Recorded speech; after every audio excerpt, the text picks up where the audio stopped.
Government ने अभी recently एक मेजर जीएसटी रिवैम्प प्रपोज किया है। मल्टीपल स्लैब्स को सिंप्लीफाई करके सिर्फ दो मेन ब्रैकेट्स बनाए गए हैं, 5% और 18%, और एक higher 40% slab luxury and sin goods के लिए। अब इसका डायरेक्ट इम्पैक्ट कंज्यूमर्स पे क्या होगा? अगर एसेंशियल्स या मास मार्केट कैटेगरीज पे जीएसटी कट होता है तो प्रोडक्ट्स और सर्विसेज सस्ते हो जाएंगे, अफोर्डेबिलिटी बढ़ेगी और डिमांड बूस्ट होगी। समझने के लिए चलिए देखते हैं ऐसी दो कंपनीज जिनके बिजनेस पर ये प्रपोजल डायरेक्टली इंपैक्ट डाल सकता है अगर ये इंप्लीमेंट होता है।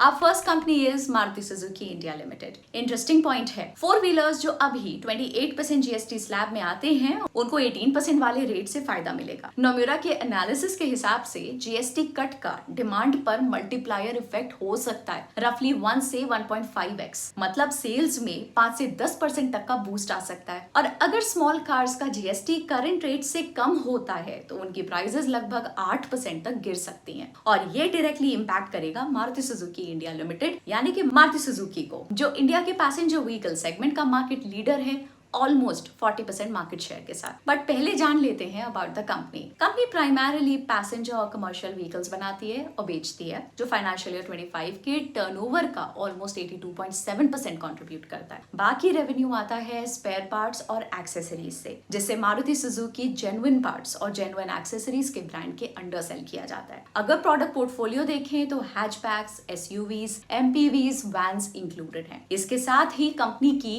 फाइनेंशियल ईयर 25 में हर 3 गाड़ियों में से एक गाड़ी सीएनजी थी, एंड इस बार सीएनजी मिक्स 400 बीपीएस इंप्रूव होके 35% तक पहुंच गया। डिस्ट्रीब्यूशन भी इंटरेस्टिंग है, नेक्सा, अरीना और कमर्शियल चैनल्स के थ्रू होती है सेल्स। साथ ही डिजिटल प्लेटफॉर्म्स जैसे नेक्सा वर्स और अरीना वर्स भी लॉन्च किए गए हैं कस्टमर एंगेजमेंट के लिए। अब फाइनेंशियल परफॉर्मेंस को अगर देखें तो पिछले 3 साल में सेल्स ने 20% का सीएजीआर दिखाया है, लेकिन प्रॉफिट्स और भी तेज 72% सीएजीआर तक ग्रो हुए। क्वार्टर 1 ऑफ फाइनेंशियल ईयर 26 में कंपनी का रेवेन्यू 7.9% बढ़कर 38,605 करोड़ हो गया। ये ग्रोथ के पीछे पहला कारण है एवरेज सेलिंग प्राइस का 6.9% ग्रोथ। ये लगभग 7.28 लाख रुपीस पर कार हो गया। एसयूवी, सीएनजी व्हीकल्स और एक्सपोर्ट्स के स्ट्रॉन्ग मिक्स की वजह से साथ ही डिस्काउंट्स भी कम रहे। एक्सपोर्ट्स ने जबरदस्त परफॉर्म किया, 37.4% ग्रोथ, जो पूरी इंडस्ट्री ग्रोथ को 13% तक ले गई। लेकिन दूसरी साइड एक्सपेंसेस 10.8% जंप करके 33,983 सीआर तक पहुंच गए, जिसका डायरेक्ट प्रेशर मार्जिन्स पे दिख गया। मटेरियल कॉस्ट 8.4% ऊपर एंड एम्प्लॉय एक्सपेंसेस 16.5% बढ़कर 2,048 सीआर तक गए, mainly because of the Kharkhoda plant setup. Steel के हायर प्राइसेस और सीजनैलिटी ड्रिवन एम्प्लॉय कॉस्ट का भी रोल है। रिजल्ट, ऑपरेटिंग प्रॉफिट 9.5% गिरकर 4,623 सीआर और operating profit margin 229 BPS contract होके 11.98% पर आ गया। क्लियर है कि हायर एक्सपेंसेस ने प्रॉफिटेबिलिटी को हिट किया। Bright side, net other income 72% jump करके 1,924 सीआर पर पहुंची, forex and commodity hedge MTM gains और ट्रेजरी मैनेजमेंट की वजह से। साथ ही इंटरेस्ट कॉस्ट 17.5% गिर गई, दो डेप्रिसिएशन 16.8% ऊपर 1,556 सीआर हो गया due to the new plant. Net result, net profit बस 0.9% ग्रो करके 3,792 सीआर रहा, लेकिन एनपीएम 69 बीपीएस गिरकर 9.82% आ गया। मतलब हायर अदर इनकम ने नेट प्रॉफिट को संभाला। अब ग्रोथ आउटलुक पे नजर डालते हैं। मैनेजमेंट काफी ऑप्टिमिस्टिक है क्वार्टर 2 और क्वार्टर 3 के लिए। फेस्टिव डिमांड और रूरल रिकवरी की वजह से एक्सपोर्ट्स एक बड़ा ग्रोथ ड्राइवर बनकर सामने आ रहे हैं। जापान एक की मार्केट बन रहा है और ई विटारा जैसे ईवीज को 100 मार्केट्स में रोल आउट करने का प्लान है, जो वॉल्यूम्स को काफी बूस्ट करेगा। SUVs remain the heart of the strategy. Industry के 55% शेयर के साथ अलाइन करते हुए एसयूवीज पर ही नए प्रोडक्ट पाइपलाइन फोकस्ड है। ईवीज की तरफ भी अग्रेसिव पुश है। डोमेस्टिक ईवी एसयूवी लॉन्च से लोकल प्रेजेंस मजबूत होगी। लॉन्ग टर्म फाइनेंशियल ईयर 30-31 तक 4 बीईवीज लॉन्च करने का प्लान है। और टारगेट है इंडिया का लार्जेस्ट BEV मैन्युफैक्चरर बनना। फाइनेंशियल ईयर 26 में एक्सपोर्ट्स 20% ग्रो करने की एक्सपेक्टेशन है और फाइनेंशियल ईयर 31 तक 7.5 से 8 लाख यूनिट्स एक्सपोर्ट का टारगेट सेट किया गया है, मतलब 15% वॉल्यूम CAGR। फाइनेंशियल ईयर 26 का कैपेक्स गाइडेंस है 10,000 करोड़ का। अब कुछ मेट्रिक्स देखें तो मारुति सुजुकी का मार्केट शेयर 40% के आसपास है। बाकी प्लेयर्स जैसे Hyundai विद 13% या टाटा मोटर्स एट 12.32% पीछे रह जाते हैं। टॉप 10 बेस्ट सेलिंग मॉडल्स में से 7 मारुति के ही हैं। ऑपरेशनल एफिशिएंसी भी काफी बेहतर है। एसेट टर्नओवर 1.24x और इंटरेस्ट कवरेज 108x। अब यहाँ आते हैं कुछ रिस्क। पहला, डोमेस्टिक सेल्स 4.5% डाउन रहे as of Q1 of financial year 26। इसमें सबसे ज्यादा impact mini plus compact segment में था, जहां सेल्स ने 10.6% की गिरावट देखी। ये सेगमेंट कंपनी के डोमेस्टिक सेल्स का 45.6% कंट्रीब्यूट करता है, इसलिए प्रेशर ज्यादा विजिबल है। इस कंपनी का प्रोमोटर सुजुकी मोटर्स है, जिनके पास 58.2% स्टेक है। कंपनी का मार्केट कैप लगभग 2.2 लाख करोड़ है। जबकि इंटरेस्टिंग पॉइंट ये है कि इनके पास जो मारुति में स्टेक है उसकी वैल्यू ही 2.61 लाख CR बनती है, मतलब ये अपनी कंपनी के प्रीमियम वैल्यू इंडिकेट करता है। Next company is JK cement. Cement companies के लिए एक बड़ा सेंटिमेंट पॉजिटिव ये है कि GST रेट 28% से 18% पे आ गया है। इसका मतलब प्राइसेस रफली 7 से 8% कम हो सकते हैं। वॉल्यूम ज्यादा इलास्टिक नहीं होते सीमेंट में, लेकिन फिर भी ये एक टेलविंड तो है। अब कंपनी की बात करें तो JK सीमेंट ऑपरेट करता है ग्रे सीमेंट, व्हाइट सीमेंट और पेंट्स जैसे वर्टिकल्स में। वर्टिकल्स की बात करें तो ग्रे सीमेंट ही इनका बैकबोन है। Q1 ऑफ फाइनेंशियल ईयर 26 में रेवेन्यू का 81% यहीं से आया। इसका यूज होता है स्ट्रक्चरल एप्लीकेशंस में, जैसे buildings, bridges, large infrastructure projects. यहीं पर कंपनी अपना flagship JK super cement brand के मल्टीपल वेरिएंट्स मार्केट में लेकर आई है। दूसरा वर्टिकल है white cement and allied products. ये डेकोरेटिव और आर्किटेक्चरल काम के लिए यूज होते हैं, फ्लोरिंग, वॉल फिनिशेस या एस्थेटिक्स।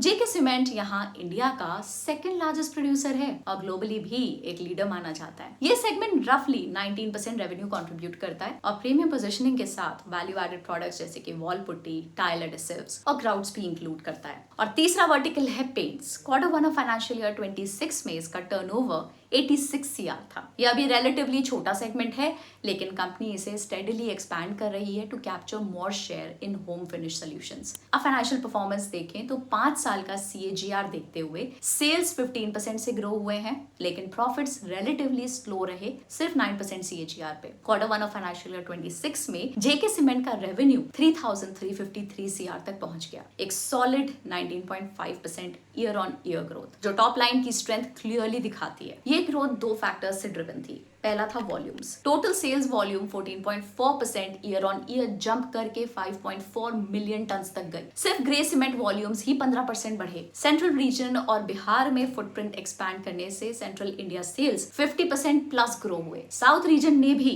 लो बेस के चलते अच्छा ग्रोथ दिखाया। डीलर नेटवर्क एक्सपेंशन भी वॉल्यूम्स पुश करने में मददगार रहा। दूसरा है रियलाइजेशंस। ओवरऑल रियलाइजेशन या revenue per ton 4.2% year on year ऊपर आकर 5,833 रुपीज पर टन पे आ गया। Grey cement realisation 4,938 rupees per ton रहा। अब बात कॉस्ट की, एक्सपेंसेस 14.8% बढ़कर 2,665 CR हुए, लेकिन बेस रेवेन्यू ग्रोथ से स्लो था। की कॉस्ट आइटम्स जैसे मटेरियल्स कंज्यूम्ड सिर्फ 9.9% ऊपर गए और पावर एंड फ्यूल कॉस्ट भी सिर्फ 5% ग्रो हुई। ये एफिशिएंसी ने मार्जिन्स को कुशन दिया। इसमें एक और लीवर था, ग्रीन पावर मिक्स, जो 52% तक पहुंच गया एंड टारगेट है 60% by financial year 26 and 75% by 2030। Also cost per ton भी लगभग 5,000 से गिरकर 4,687 रुपीज तक आ गई। इस वजह से ऑपरेटिंग प्रॉफिट 41.6% जंप करके 688 CR तक पहुंच गया और OPM 321 BPS एक्सपैंड होकर 20.5% तक गया, एक solid margin expansion. Other income भी 24.4% से ऊपर होके 56 CR हो गई, जबकि इंटरेस्ट और डेप्रिसिएशन ऑलमोस्ट फ्लैट रहे और इसका फाइनल इंपैक्ट बॉटम लाइन पे क्लियर दिख गया। नेट प्रॉफिट 75.1% सर्ज करके 324 CR तक पहुंच गया। NPM भी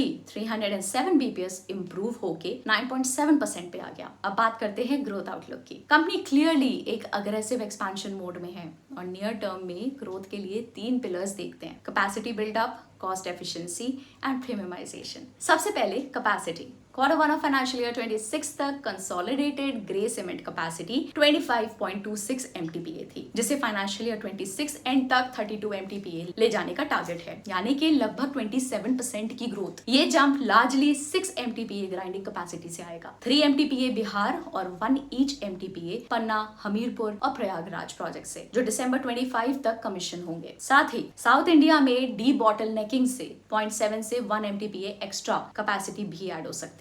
और जम्मू एंड कश्मीर में सेफको सीमेंट्स का 60% स्टेक एक्विजिशन एक नई एंट्री पॉइंट और एक्सपेंशन का सीधा मौका। अब बात कैपेक्स की। सिर्फ Q1 में ही 350 से 400 CR इन्वेस्ट किया और पूरे फाइनेंशियल ईयर 26 के लिए 2000 करोड़ का गाइडेंस है। Q1 का रेवेन्यू 3353 CR था और एनुअल कैपेक्स उसका 60% के आसपास है। मतलब क्लियर है कि स्ट्रैटेजी बोल्ड और ग्रोथ हैवी है। फिर आता है एफिशिएंसी। फाइनेंशियल ईयर 26 में ही 40 से 50 रुपीस पर टन सेविंग्स टारगेट है और लॉन्ग टर्म में 150 से 200 रुपीस पर टन का प्लान है। फिलहाल कंपनी का पर टन कॉस्ट है 4750 रुपीस पर टन। इनके लीवर्स हैं freight optimisation, higher green power usages और alternative fuels adoption, plus raw material security भी फोकस एरिया। लाइमस्टोन के लिए GMDC से 250 MT रिजर्व्स और कोल ब्लॉक्स जैसे महान MP और शहडोल साउथ सिक्योर किए गए। ये इनपुट कॉस्ट वॉलेटिलिटी के अगेंस्ट एक स्ट्रॉन्ग हेज बनाएंगे। कंपनी का CFO/NP रेशियो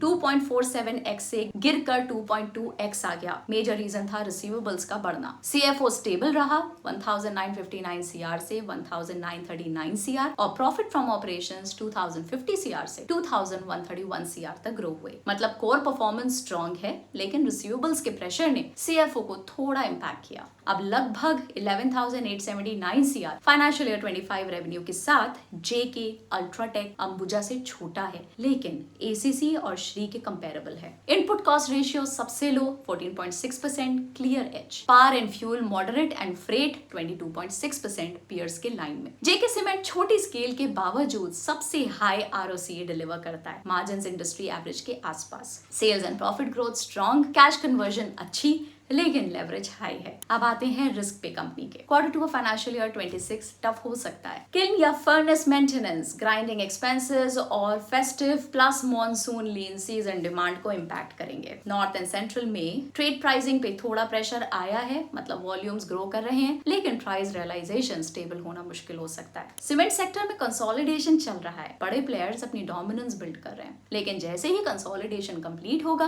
कंपटीशन फिर से इंटेंसिफाई होगा और प्राइसिंग पावर का प्रेशर वापस आने लग सकता है। तो ये थी कहानी उन दो कंपनीज की जो नए GST रेगुलेशन से पोटेंशियली फायदा उठा सकती हैं। लेकिन हमेशा याद रखिए, रेगुलेशन का इम्पैक्ट एक्चुअल नंबर्स में आने में टाइम लग सकता है। अब आपको क्या लगता है, इनमें से कौन सी कंपनी की ग्रोथ स्टोरी और एक्सेलरेट हो सकती है GST के चेंज के बाद? कमेंट्स में बताएं। और अगर आपको ऐसे और रेगुलेशन इम्पैक्ट एनालिसिस वीडियोस देखने हैं तो वीडियोस को लाइक करें, चैनल को सब्सक्राइब करें और बेल आइकन को दबा दें। मिलते हैं अगले वीडियो में, तब तक invest smart and keep growing. Bye bye.